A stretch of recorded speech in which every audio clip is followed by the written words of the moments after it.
Hey there, StarCraft fans! It's Falcon Paladin coming at ya with yet another edition of StarCraft Brood War Remaster. Today on Eclipse, it's going to be Tyson and Shine. In one heck of a crazy PvZ sent to me by RJB. Top right, it is Shine, and the bottom left, it's Tyson. Yellow versus orange, great color compliments today for you on your Brood War cast from Falcon Paladin. Hit that like button if you're excited to see a PvZ between two excellent players, man. Not quite top tier, but I do feel like it's interesting and important to highlight the mid-level professional players that could do very well in ASL 20 that is coming up soon. So, Overlord scouting out on Eclipse, a two-player map. Probe moving out on a two-player map here as well, throwing down a pylon and then scouting. And then going back. No hatch blocking here for this little probe here. It's not... hatch rushing on a two-player map against a Protoss is kind of risky. But let's see what opening our guy Shine is going to come up with here today on Eclipse. What's going on, everyone? Let's see. Still unemployed. I did apply to a job that my brother's brother-in-law recommended that I apply for at his company. Although, let me tell you something crazy about the current job market, man. I have applied to 8 or 9, maybe even 10 different jobs with employee referrals, friends, family, already having connections at the company, and not one of them has even called me or emailed me or followed up at all, which is nuts. I mean, I have 100%, not 100%, 99% of the jobs I've ever gotten in my life have been because of employee referrals in some way. And so, for that not to work at all, like not even that tiny spit, I'm not saying they should hire me. I'm just saying they should call me. They should send me an email. They should be like, hey, let's chat a little bit. And if they don't like me, that's fine. But like to take employee referrals and just toss them in the garbage is so crazy to me. I don't understand what's going on out there at all. Also, quick plug for the merch. Are we faking a cannon rush? We are doing a cannon rush. No, we're not. There's a forge, maybe. Okay, so who needs a hatch block when you can cannon rush?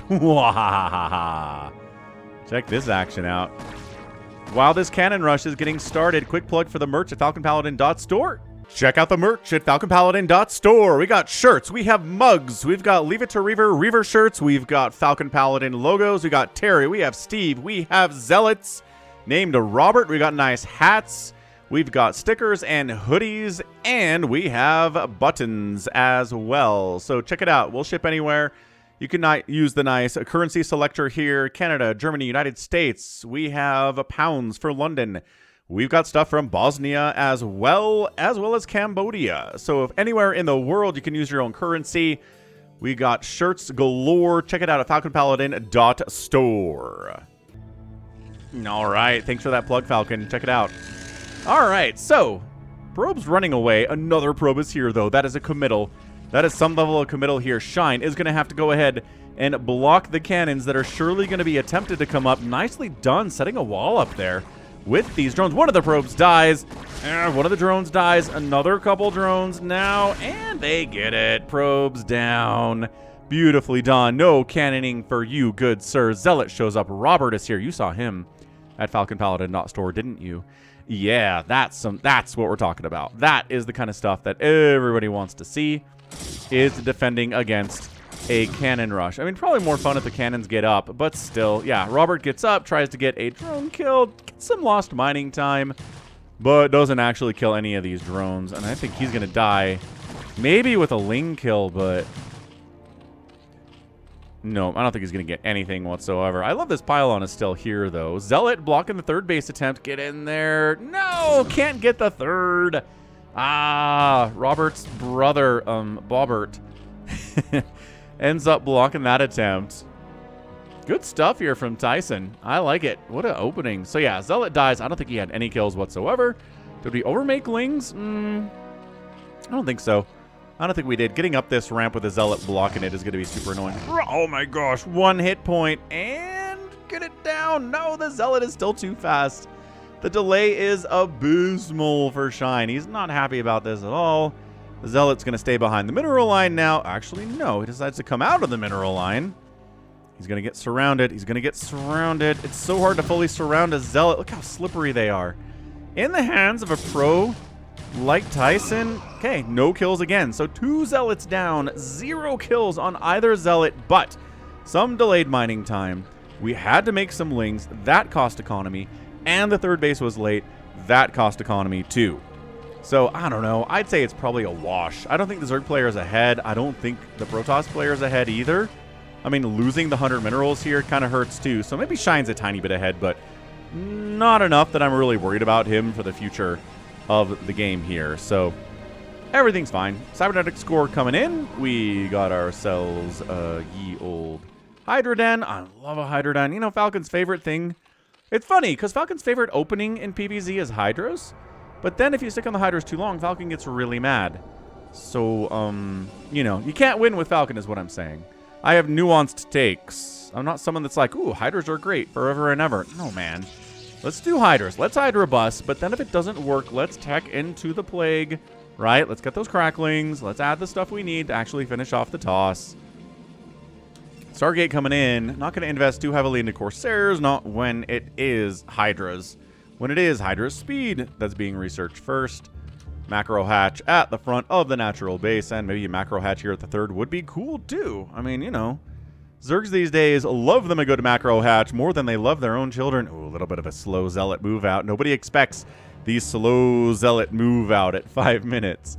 It's tricky, all right? Zealot moving, move out times, especially against a Zerg player, really strong. Also, Marine move out times good against Zerg too, because if you can catch, I'm not sure this is enough lings. If you can catch the Zerg when he doesn't want to make any more lings, you can get a lot of stuff done here. But man, look at Shine. I think he's barely able to, wow. Look at him just barely making enough Zerglings to handle that number of Zealots without losing a single drone. No lost mining time, no sunken either. I mean, I feel like the sunken has more value long term. Build a creep. Come on. Macro hatch. All right. He's like, I'm the one who's being aggressive here, Falcon. Don't worry about it. I don't need sunkens. All right. Well, Corsair. No attack upgrade on the way because he knows about the Hydras. And no, he saves the Overlord. The Hydras are too scary. Incredible stuff. Take that, Zerg eggs. I can't kill an Overlord. I'm going to take out my aggression on that egg. It's a neutral egg. It doesn't belong to Shine. I don't care. It's all Zerg, he says. Yeah, good. Hydra. Micro. Here. Get the one that's already injured. Fantastic. Really good. Anyway, we got speed for these Hydras. We can tell that. We got range for these Hydras. We can see that too based on the range here. Ooh, he jumps down. Goes after a cannon. Second cannon. He can probably get the third cannon, but does he lose too many Hydras in the process? He does lose a couple Hydras in the process.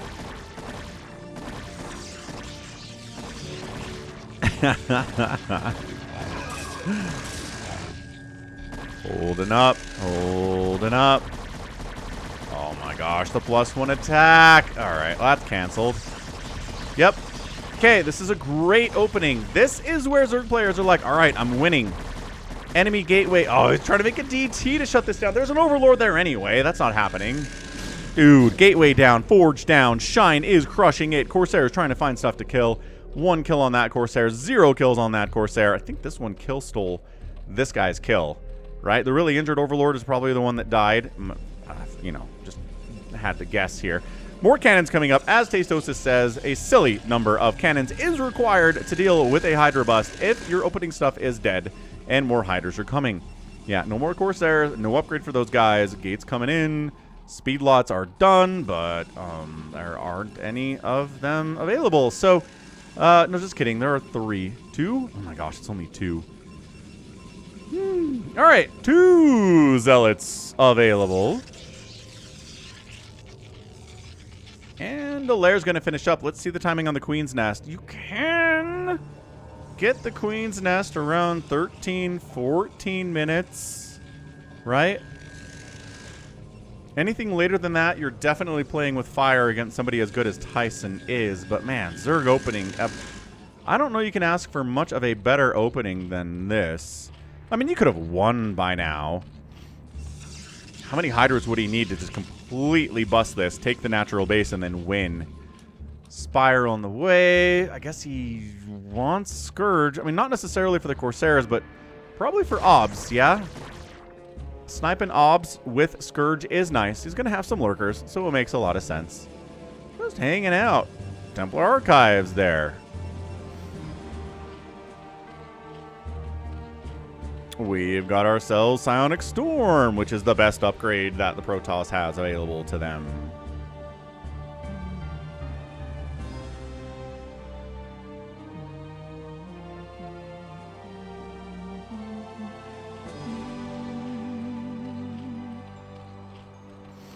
Fourth base on the way from Zerg. I like that. Here on Eclipse. Now, this is a map you don't necessarily want to go super late game against Protoss with. It's hard to get an extra base up against a Toss. I've seen too many PvZs on this map where the Protoss player just kind of takes their half of the map and then the Zerg really struggles to get that extra base to take it away from the Protoss or just hold on to the extra base in the corners anyway. You know what I mean? So we'll have to see if he just wins before that point or, you know, if he wants to go into that super, super late stage. Late stage PvZ on Eclipse. Scourge up.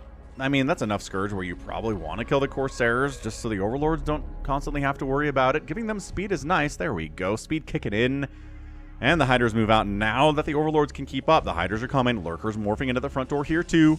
Psystorm is done. Psystorm available is 1, 2, and a 3 with a 4th storm available down on the right side here too. So a good number of storms. They're cheap. They're free. They're not free, but they're cheap. Yeah, there's one. Ooh, High Templar sniped for that one storm, though. Man, one storm that maybe kills 2 Hydras is a win for the Zerg player. Shine. Saturating up. Zealots on the move out, trying to do a run by, so the Zerg has to worry about more than just trying to bust this front door. I like that move a lot. Yeah, look at this. Hydra's peeling off from the group to try to chase down these Zealots. We don't have any Sunkens back home. We don't have any Lurkers back home. All we have back home is the ability to maybe wall off with some Lurker eggs.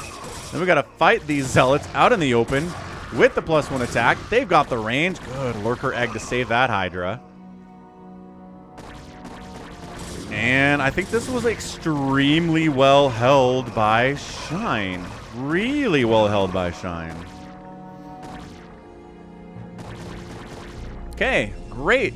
I think Shine is going to win this game from 12 minutes. He had a great opening. He needed to follow it up with some good plays, and he has. Dragoons try to move out against these lurks, but man, there are Scourged somewhere. I don't know where they are. Are they chasing? Scourge are right here. Hey, come kill this Obs. There's only 2 of them. They don't have a lot of HP. Worried more about the Zealots. Hydra's busting in, preparing. There you go. Pre-dodging against Psystorm. God, it's so hard. It is so hard, even if you're doing that. Every Protoss player has been in this position, and they hate it. It might be their least favorite thing. Actually, I lied. Their least favorite thing is when there are like 12 siege tanks out here, and then you try to break out. That sucks more, I think. Lurkers are annoying, but not as hard. Good snipe on one of the Obs. There are 2 more Obs, though. He made another one. He's got 3 Obs at the front. Well, 2 Obs now, but still. Backup and a tertiary one there. This is all the Zerg can do is kind of just have enough stuff to eat the storms. Dodge as much as you can. You're still eating a lot of storm. And Tyson might be able to bust out. Reinforcing Hydras coming in. It's a very touch and go scenario here. Good round of Zealots. I love that move. When there aren't that many Lurkers remaining and it's just Hydras. And, oh my god, at this point, right, this is where Shine can kind of only keep making Hydras and Lurkers. He doesn't have the time to defend against this attack by getting into Hive and Defiler and Plague. No way.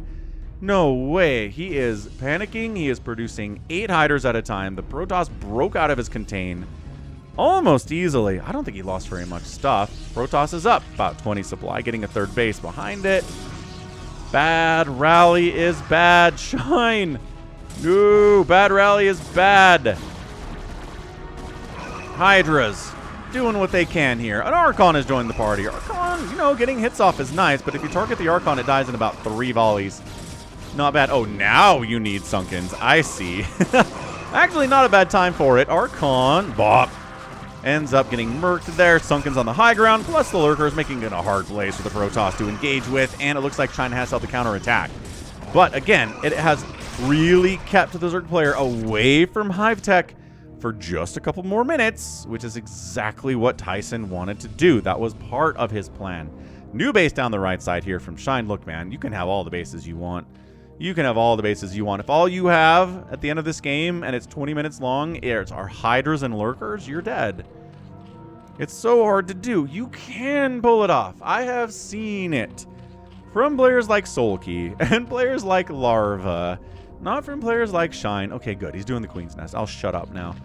Queen's Nest about as soon as he could, considering the opening and considering the counterattack that was very scary. So, all right, Shine. Clock's a-ticking. Let's get into that Plague. Let's get into that Adrenal. You got to get consumed first. The clock from Queen's Nest all the way to Plague is pretty long. At least 3 or 4 minutes here. We'll see. If we started the Queen's Nest around 5 minutes, let's see when Plague is done. Hydras busting into the third base. Probes coming out, running. Oh, kind of storming your own probes a little bit there, too. Workers dying. Not a good place for them to be whatsoever. They got to fight. They must fight for their freedom and for their lives, and they do. They help save their own base. Excellent job, probe guys. I mean, they're robots, but, you know, still pretty good. Hive's on the way. Lurkers without Dark Swarm against this many Dragoons is tough. 1-1 upgrades on those Dragoons. We've got a +2 attack on the Lurkers as well. The Obs are out front. Nothing can harm them. There are no Overlords here for detection purposes. So a couple probes died. It is 62 to 43 probes. Dude, a 60 worker Protoss is scary. High Templar sniped. More High Templars getting sniped here would be good for the long term. Another one goes down. Can this one make it home? Yes, because the Hydras are not chasing. They could probably take this base down. They'd probably all die, but also they could probably kill this thing. Like, come up. I was going to say Lurker egg the ramp, but Psystorm gets through those eggs fairly quickly. Not something you want to be worried about here.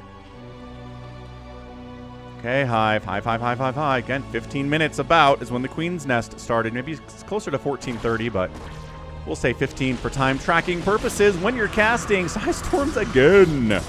High Templar gets out of there with 10 hit points. One more hit from that Hydra would have been dead. Deadly. Okay, Hive down. Now, a lot of this depends on when the Defiler Mound gets started. Come on, man. Come on, man. 1650 on the Hive. He's going for metabolic boost. That's not a Hive upgrade. Shine.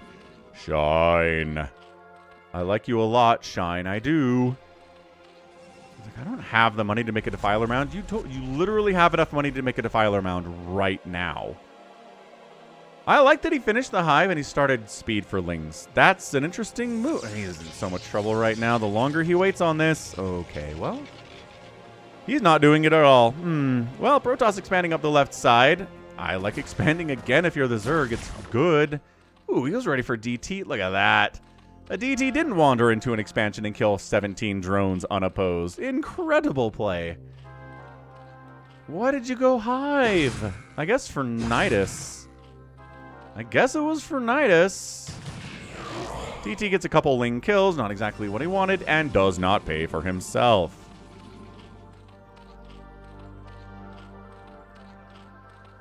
So I watched Mission Impossible 3 last night. I just needed to get to my basement and get out of this heat that's on the main floor of my home in summertime.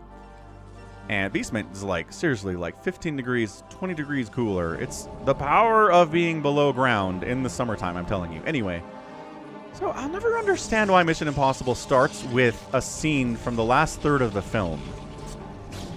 Like, I don't know why it does that.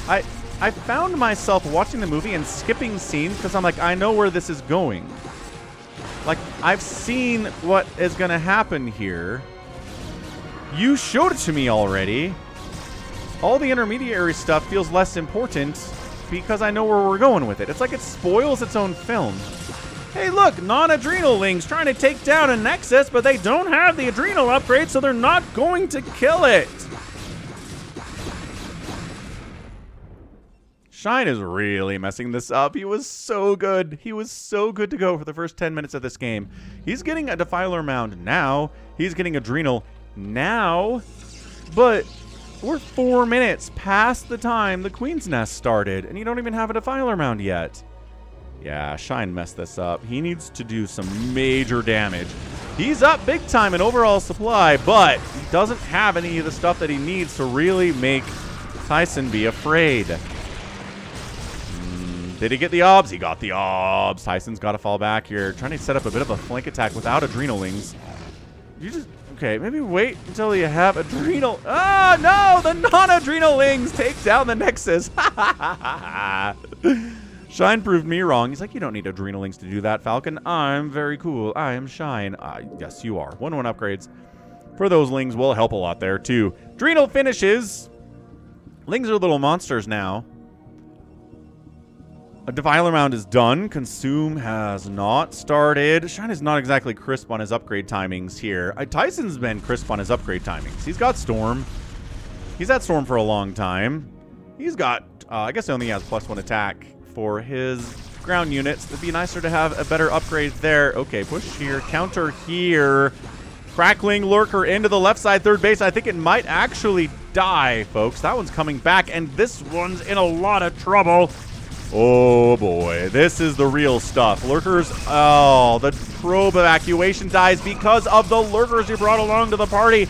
Dude, it's 73 to 22 workers. Okay, you know what? You can win without Defilers at 20 minutes. If you do that kind of stuff, you kill 2 bases in about 2 minutes stretch. You do get the Crackling upgrade. Yeah, he just got to hold this, and he's got it. Incredible stuff from Shine. Shine was ahead, and then he wasn't ahead, and now he's back ahead again. And Tyson, wow, not enough size Storm to handle it. Losing 2 bases put him way too far behind economically, and Shine played a brilliant game here in 21 minutes. I am flabbergasted. Flabbergastedly impressed. Holy cow. What a crazy showing there from Shine. Yeah, RJB sent this to me, and he was right. This is good stuff. This is good stuff. Shine, great opening with the Hydra Bus, taking out the +1 attack and the gateway down here, right? Then he expands a whole bunch. He takes the 3rd. He gets a 4th. He takes this base. Defends it adequately. Like, it's not going to stand up against a giant attack, but enough to deal with some DT Zealot shenaniganry. Perfectly done. He holds on to this. He's delayed on the 3rd, but it's not that big of a deal in the long run, obviously. And then he gets into Adrenalings. He doesn't need Defilers. He just slips in the counterattack into this space. He gets the non-adrenal, non-crackling attack and kill on the 4th Nexus. And then easily takes this one down, too. Not enough defense there. Where were the High Templar? Where were the Reavers at this base, Tyson? Yeah, these are just basic things that the Zerg did and the Protoss did not. And I mean, in a nutshell, that's basically it. If there are like 2 Reavers at the top of the ramp here, or like a couple High Templar, man, would be insane. Really good stuff.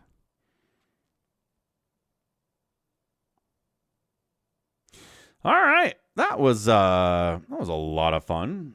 Excellent game there. Let's go ahead and check out the final score. Tap that like button, subscribe if you enjoyed it. Trying to get to 69,000 subs out here, folks. You know what that means. Subscribe. 162,000 points, 183,000 points. Shine ahead. He outproduced the Protoss player by a 5-2 ratio. Got killed by a 2-1. So, I mean, look at that outproduction. So much production there, even with a lot of Hydras for most of the game. And then the outspend was massive, too.